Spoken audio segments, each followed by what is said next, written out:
If you're buying your first home this year, there are 3 mistakes. It could cost you thousands of dollars or maybe the house. And I've seen it done over and over again. Today, you're going to learn how to avoid those mistakes. And real estate really can be fun. But it can also be expensive if you make mistakes. True. All right, let's get right into it. Mistake number 1, shopping for a house before you're financially ready. Right. Right? Mm-hmm. You see a lot of people do that? Yep. Well, open houses, Zillow, all the things. So, plus you have to always think some of these houses are staged beautifully, right? You fall in love with it, so you're mentally moving into the house before you're financially ready for it. So what should you do? Well, first of all, you need to get pre-approved. Okay? Mm-hmm. Please don't go shopping for a house until you understand how much you want to spend. And pre-approval doesn't always mean what you can be pre-approved for $300,000, let's say that. But that payment is going to be too much for you, right? Do you see a lot of people that look for houses that maybe are, say, $500,000 homes, but they can't afford anything over $300,000?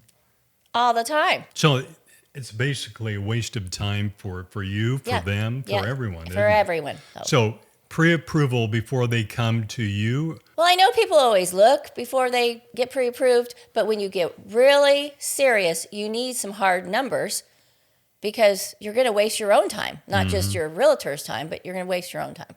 I've read this before, and I'll read it here. It tells you what you can buy and what you should buy. Yeah. Right? Right. If you're pre-approved for $300,000, but your payment is going to be way more than you're comfortable with, don't do that. You can always go down. Right. You don't want to be house poor. All right. So pre-approval is very important. Here's another one. This is a big one. Once you're under contract, don't buy anything. Please don't buy anything. You can go to the grocery store, but you're talking about credit, buying a car, opening up credit cards. Open up a credit card, or I've seen it. This is really normal. People think, I got to go get a refrigerator. Refrigerators are a couple grand, so don't do that. Can that bust a deal? It could. You never know. They're going to pull your credit, okay? So don't do that. So I read one place that for like 30 or 45 days, act like a financial monk. I love that. Yeah, it's true. Yeah, don't buy anything big. But it's temporary. People think, it's only a month and a half, right? Yeah, the day after closing, you're good. Right. Nobody's going to pull your credit after that. You're good. All right. Let's go to mistake number 2, letting emotion run the show. This one's a big one. You fall in love too fast. Right. You see a house and you go, I love it. I'm going to buy it. Well, during COVID, that happened a lot. Right. Right? You had a couple of minutes to look at a house. Sometimes people were lined up out the door to come look at a house. Well, that gets to, the flip side there is you're waiting too long, too. Mm-hmm. Right? Yep. I mean, if you wait too long, let me think about it. Right. Don't overthink it. Right. During COVID, right. You really couldn't. You couldn't overthink anything. You had to everybody was moving. Right. But we're normal market. Right. Yeah, we're not. Thank goodness we're not in COVID all the time. Right. That was horrible in so many reasons. Right. But people, they fall in love with the house. Right. And then need to think about it. And that's why people back out. It's not just for inspections and stuff. Sometimes they just they sleep on it and they go, oh my God, I shouldn't have made that offer. I shouldn't have done that deal. You can get out of the deal during it. You got your time frame, but it complicates things. Right. Yeah. And when you're looking at a house, you fall in love with the house. Maybe you're putting aside some of the things that you should not put aside, like. Maybe it's a 45-minute commute. Right. And you don't think about it until after you bought the house and you go, every day I have to drive through this traffic, drive 45 down minutes. Highway 75. Or Memorial. Yeah. Well, that's for Tulsa people. But, the other mistake I see people make, it just came to my head, and it was a big one.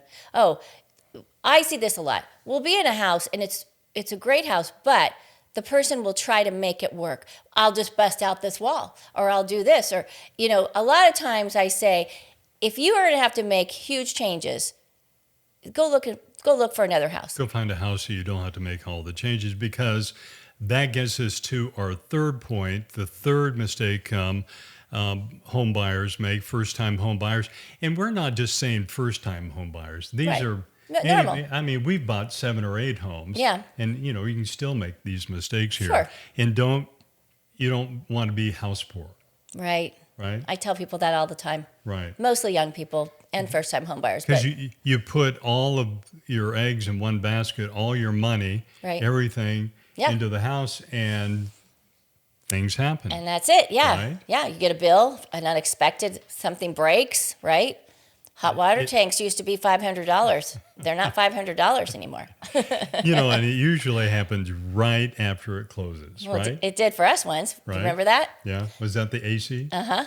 Yeah. In Vegas. No.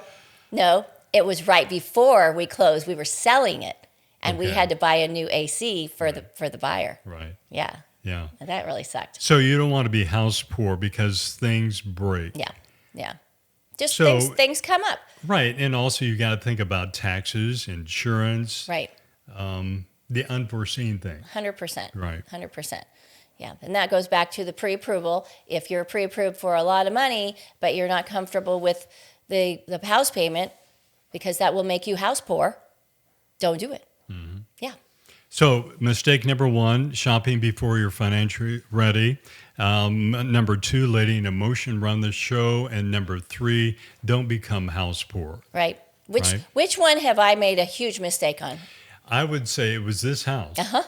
This house that you came in the front door of the house. I wasn't with you. And you said, I'll buy it. I did. You fell in love with the view from the front door. looking out through the house to the backyard. Yeah. And I did. And so I did that. It turned out great. yeah, this has been 24 years. Yeah, but I was already under contract with another house. Like I say, emotionally, I bought another house thinking that was going to be the right house, but this one came up during that process. It is like a realtor's nightmare. You were. I was, and I was a And realtor. you were a realtor at the time. But I fell in love with this house, and I Do still as I love say it. and not as I do. I know. In this case, Yeah, but True. okay. All right. Hopefully you'll avoid some of those mistakes here. Buying your home should be exciting, but you got to have a plan, Yeah, right? you got to have a plan. Right. Yeah. Just call me. I'll help you with your plan.